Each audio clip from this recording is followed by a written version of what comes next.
G'day friends and fans, welcome to Dave Talk Stuff Ukraine War Update for the 11th of January 2025.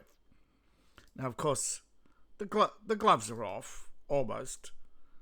Not going to say entirely, not going to put words into Putin's mouth, but he has indicated yet again we are getting close to the end of the war.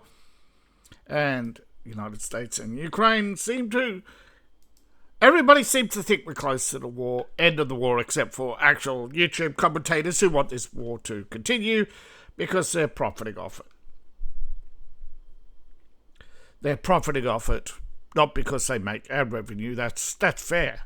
I'm talking about all these big channels that are glazing you with lies from the Ukrainian security services and paid to lie, knowingly lie. The Sun, the Telegraph, the Independent, the Guardian, the Kiev Independent, and there are many subsidiaries. Some of them get huge views, so the ad revenue is. But it's not about the ad revenue, it's about the fact that behind the scenes, big money is funding and fueling this war. And that money predominantly was coming from the theft of Venezuelan oil by China. Usually China buys oil off Russia, but it's not enough. That may fund the war to an extent, but China's industries, they cannot afford to play fair, play nice, right? The authoritarian regime is broke. They spending trillions every year, somewhere around 2.1 on defense. Most of that is going to maintain an army which spends the majority of its time growing rice, an army that is increasingly out of shape and performative, just like Europeans' armies are performative. Ukraine's army was performative, and that's what Putin originally capitalized on. But, yeah, they awoke. They at least, Putin, well, I don't think they underestimated, but they definitely, both sides have made mistakes. Right? Zelensky should have never provoked the war. Obama should have never had the coup. Europe should have never invested billions of dollars in the Ukraine in the first place. They should have never promised, But it's all about promises, isn't it? The liberal establishment promises to do the bidding of the WEF and Nate Rothschild called out Putin as a traitor to the New World Order. Let that sink in. Also, let this sink in. Zelensky doesn't even pretend to be an elected official. Ukraine is not a democracy. He has signed 39 decrees just in 2026. Just to sink in, that's 39 decrees in 11 days. Man, and I thought President Obama Autopen did a lot of decrees.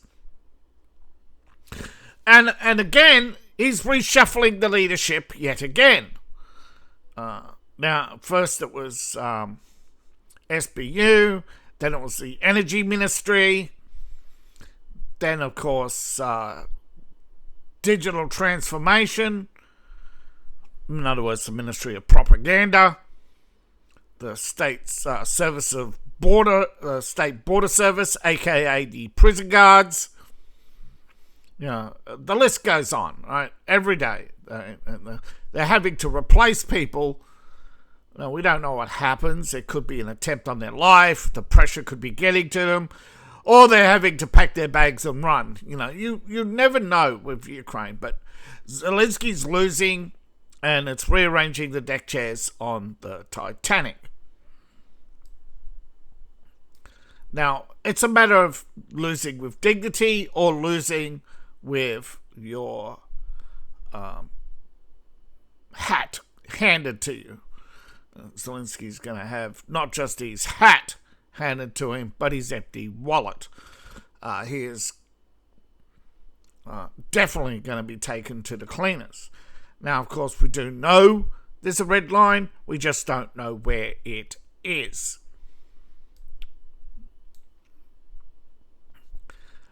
Right, so the Russians have gained momentum, of course, through the winter, but it is not the momentum they had hoped for. The winter is going to be longer.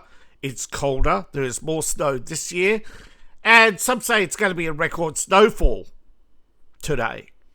So in the next 24 hours, right, it could blanket Ukraine, and that would give the Ukrainians a reprieve. So far, the snowfalls and freezing temperatures have reduced fighting time to a few hours per day. Human movement is reduced by sometimes up to 25% in the cold, even more with the heavy uniforms that both sides wear. Ironically, that's saving a lot of lives right now. But it is, of course, preferable for more lives to be saved. But the liberal establishment is not about saving lives or preserving Ukraine's integrity, but about their own precious position in the game of power. And as we see in the game so far, there are stalled, the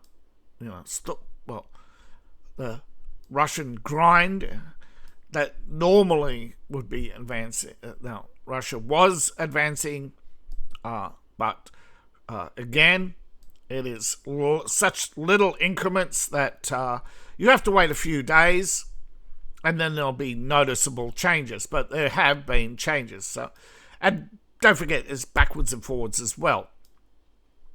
They'll race up this road, but they won't hold it because it is a bad position. You don't hold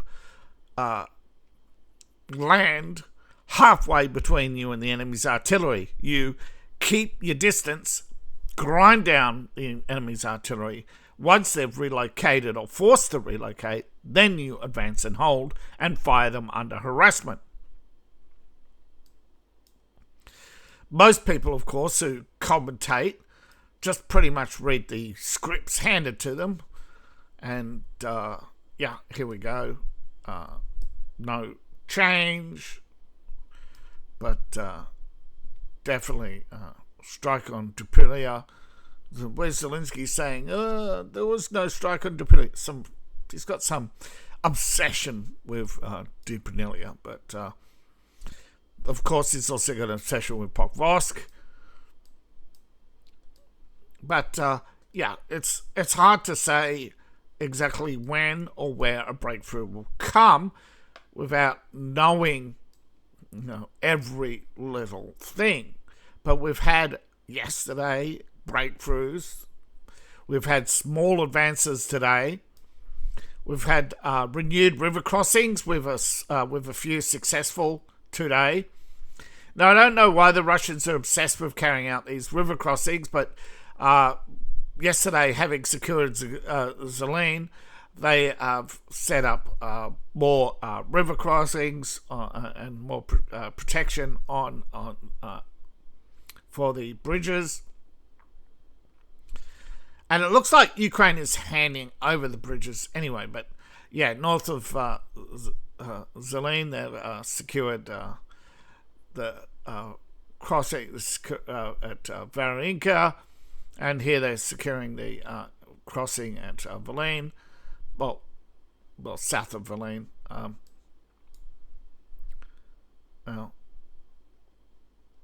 Is all.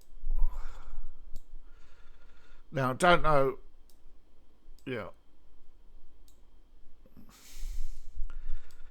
See, there's all these little cut-offs and whatever, but a lot of the bridges aren't on the map. There aren't that many bridges either, but they've secured Hulapol, right? They've secured the crossing at Zelensky. Now, Zelen's not big. It's not much. It's actually pretty small.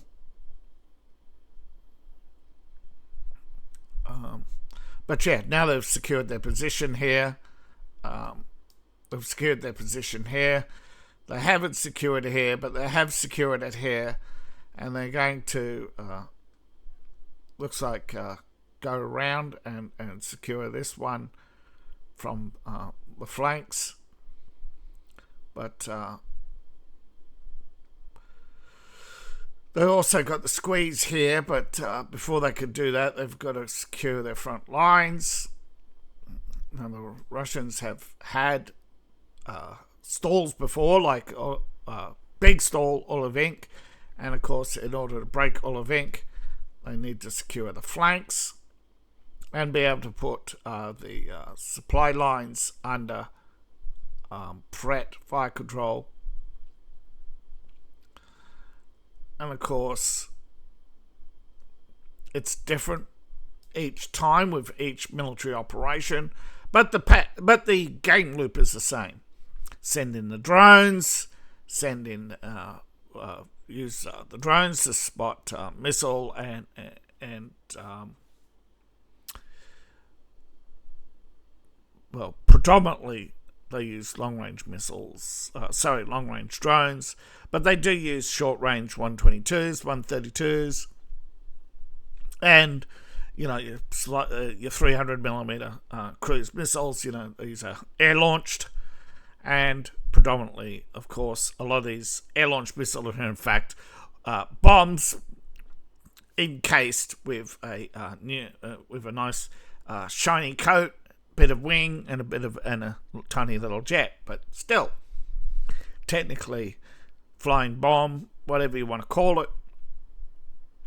Russia is adapting to its budgetary constraints much better than America, and Ukraine isn't. Ukraine is spending like a drunken sailor. They don't seem to have any care or concern for the morale or the integrity of its front lines. It's more about the PR, and I think Zelensky is increasingly frustrated because don't forget, he spent a lot of 2022 barking about his successful counterstrikes, 23 trying to replicate them, 24 trying to hold the line, 25 slowing the Russians. The strategy's changed now from holding to slowing, and 26 seems to be PR. Trying to win the PR war. Trying to make sure that he does not go down in history books as a failed dictator.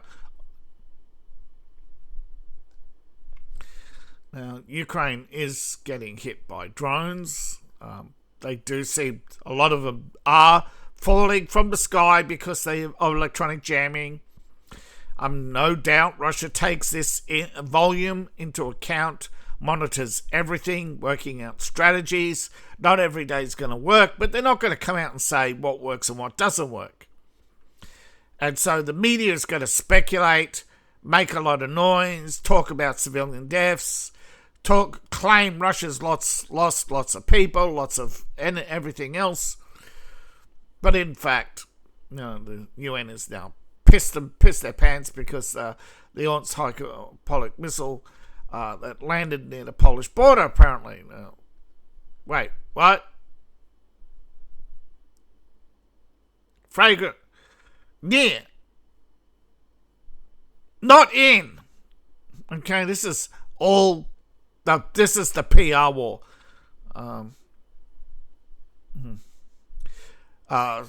Naval drills. You know who wasn't there? Venezuela. You know who's not going to be there next week? Venezuela. Who's probably never going to be there again?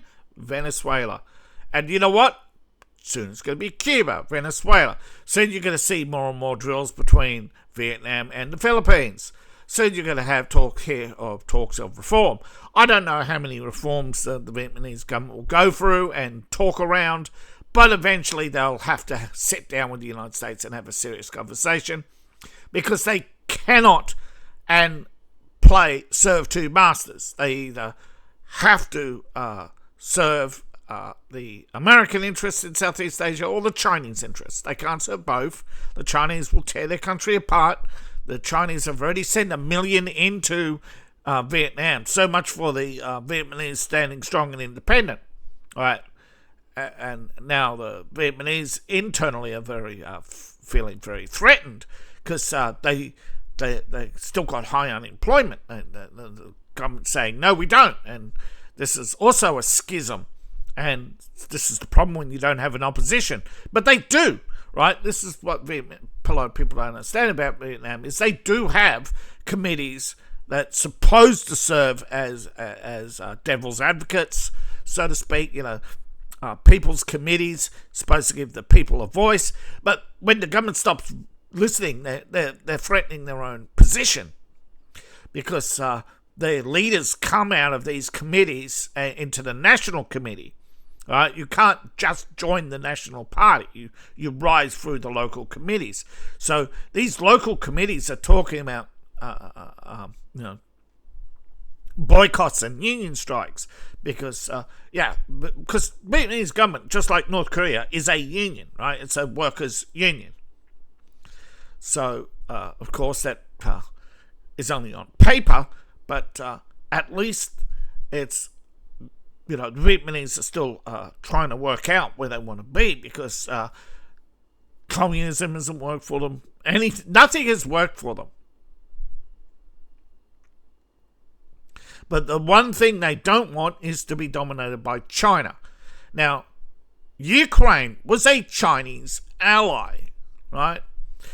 And sure, you peeled them off, but it was poorly handled by Europe. Europe and their promises that can't be kept. You can't. Ukraine just wants to be a welfare state, and to that end, the amount of corruption they haven't dealt with it, and that's their biggest mistake. And I'll insist that Ukraine doesn't need soldiers. It needs police. It needs the FBI to shake it down and pretty much.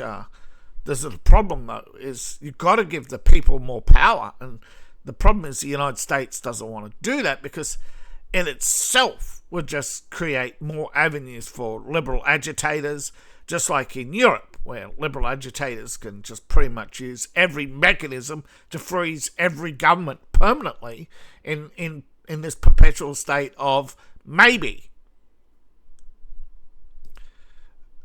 But, artillery is Russia's greatest asset other than its drones, but artillery battalions, this is the strength of the Russian army, and is doing mostly, though,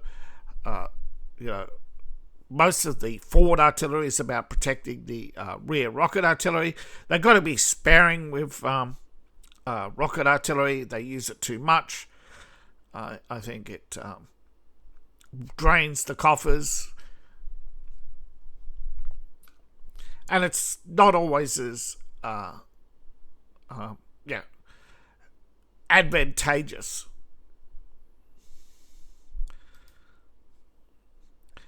But Russia's strategy overall, despite all of Ukraine's changes, Russia's strategy remains the same: grind. And one of the grinding tools is artillery. The other one, of course, is their advantage of having a corrupt, incompetent France, and Germany and England backing a corrupt Ukraine. Do you imagine, right, that three economies, each bigger than Russia, right, cannot organize an army, fund an army, the supposed technologically superior cannot organize and fund and train and equip that army to be better than the Russians. Now, I'm not saying the Russian army is better, right, because the Ukrainian army on paper is better, but that's because it has American Bradleys, American Javelins, American artillery, American HIMARS, American aircraft, and American tanks. But what they don't have, but the thing is, Ukraine is run by Europe. Let's not pretend that Zelensky's nothing more than Macron's side dish. Where Russia has the advantage is air defense, but of course it is also its leash. I think anybody who's paid enough attention realizes that Russia can't advance without its air defenses, and it has to fall back to and protect its air defenses. Now, its air defenses are stretched because, like Russia, Ukraine can produce lots of drones. But where drone warfare is merging is actual aerial battles between drones. Ukraine is coming up with this idea of using drones as a relay. Wow, I guess someone's played Shadowrun, yeah. Your rigger, using drones to extend their range. Nothing new under the sun. Trust me. Okay, a lot of these. Remember, patterns attack on German tanks and flanking maneuvers was wargamed back in 1919 after reading Alexander the Great and his flanking attack and maneuvers on the Persians.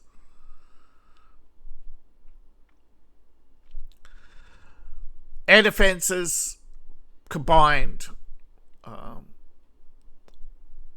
with intelligence, they add air force, air power. Now you have to have a new air force, and these will be, particularly with drones, these will be piloted aircraft with guns. They'll be America should be mass producing Mustangs, and drones, and tank killers. These were effective, right? I believe they called them Sandys. This was Cessnas in Vietnam. I think the CS-85, I think, was the last. These were highly effective combat vehicles. They only carried 50-pound bombs, but it's enough to carry out disruption against light vehicles and air defenses. An army predominantly relying on artillery, infantry fighting vehicles. You can strap 122s rockets, and trust me, 122 millimeter rockets. Don't forget. They don't have to destroy a tank. You only have to detrack it, right? And aircraft can always flank. They don't have to take on anything, which is why air defenses have to be 360. Because aircraft can always flank, right? Tanks are a bit more back up and pivot, right? Where aircraft are faster, lighter, more maneuverable. You are going to see more changes this year on the battlefield than last year, because as we get towards the end of this war, it's going to get bloodier, right? Every thing they want to test is going to be tested. Just like towards the end of World War II, you saw the funny aircraft, the funny tanks. Out of World War II, we got remote control. We got remote control out of World War II. Remote control tanks that exploded, right? Pipe bombs. Rockets, rocket artillery, proximity fuses, radar guidance, night fighters.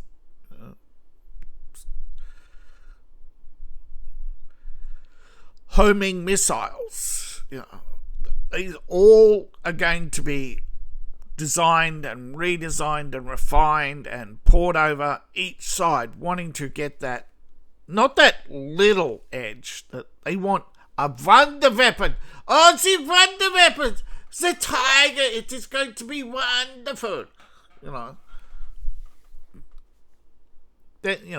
How many iterations? It took 90 iterations to get to, the M1, and it's undergone 12 more since. Right, that was from the Patton to the Bradley to the Abrams, of various tanks named after various World War II generals.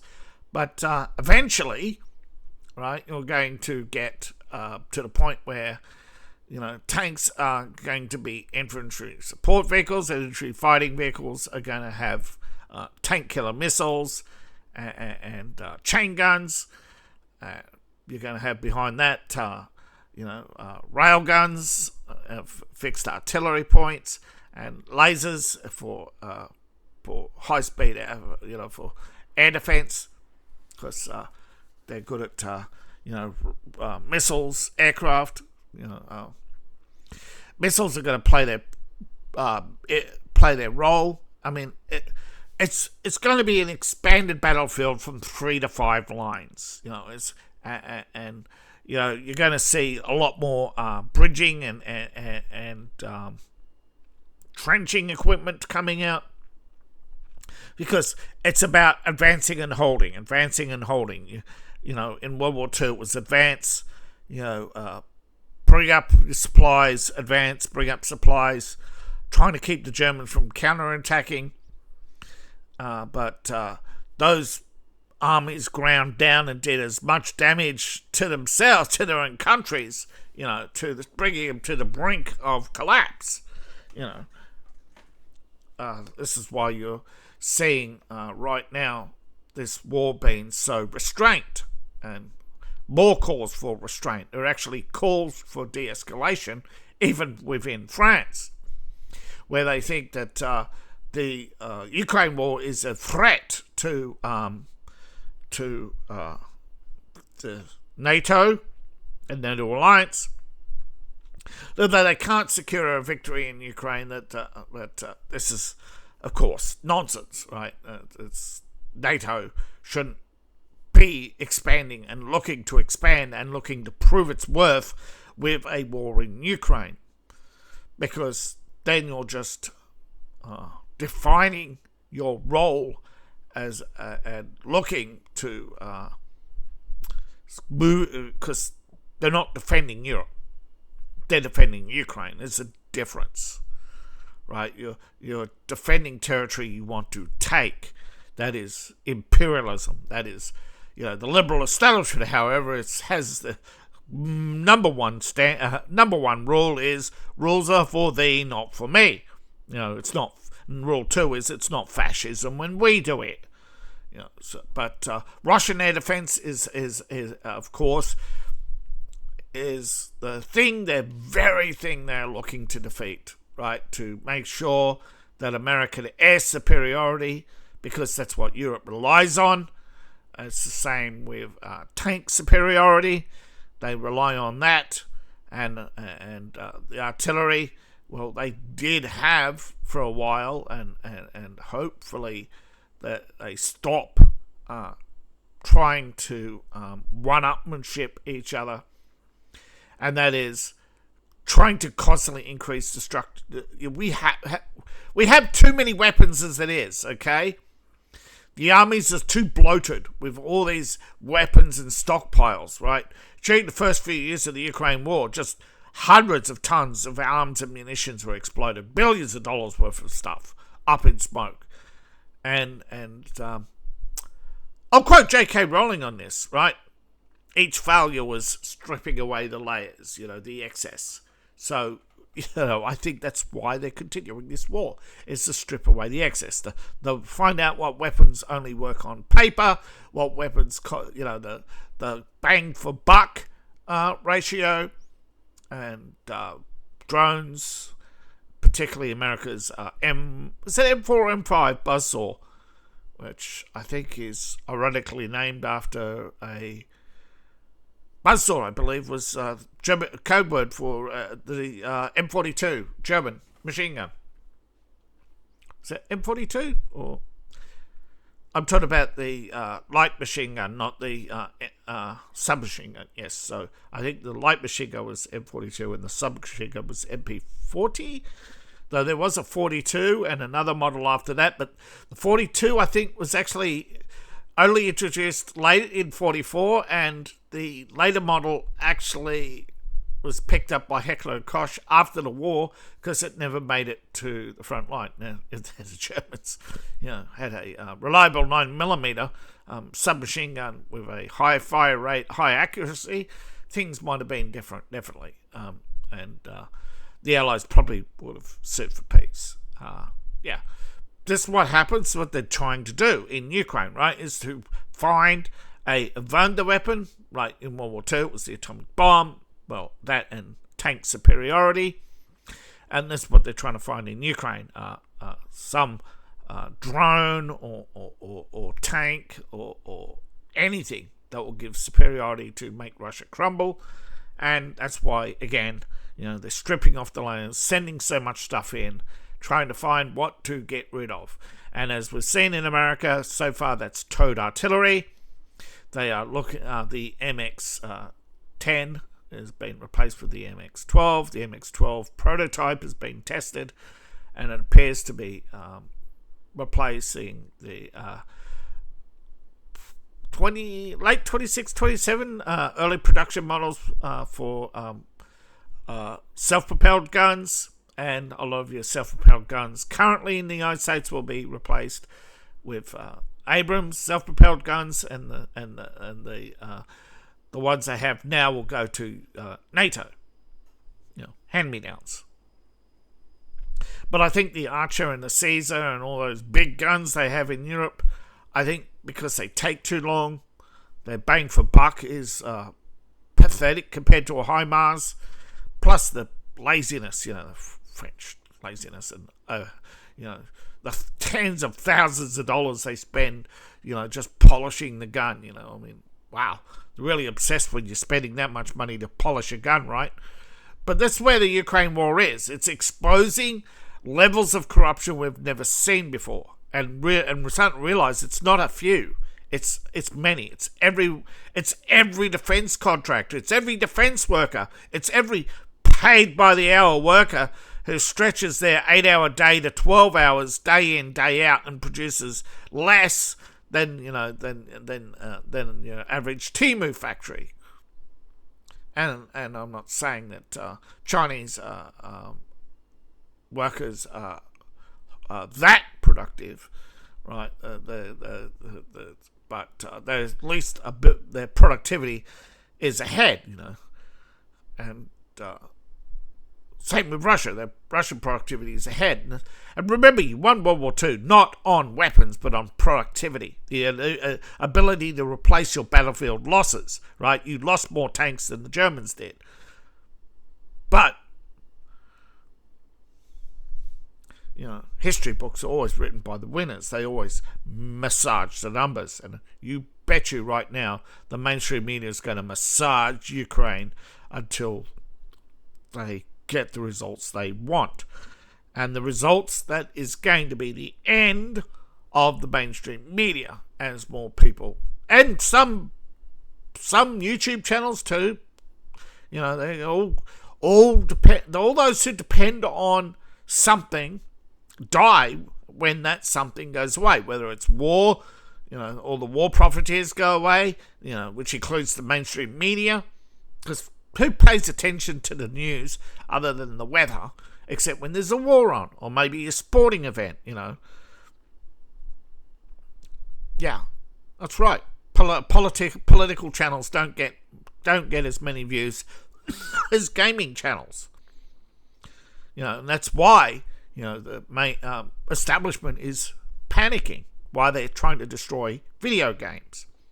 If you haven't caught on. Thank you for watching. Please like, share, and subscribe. Please support the channel. You can support me on Ko-Fi, Patreon, buy my books, buy my merch. All my links are in the link tree, description below, or in my profile or scan the QR code on the screen.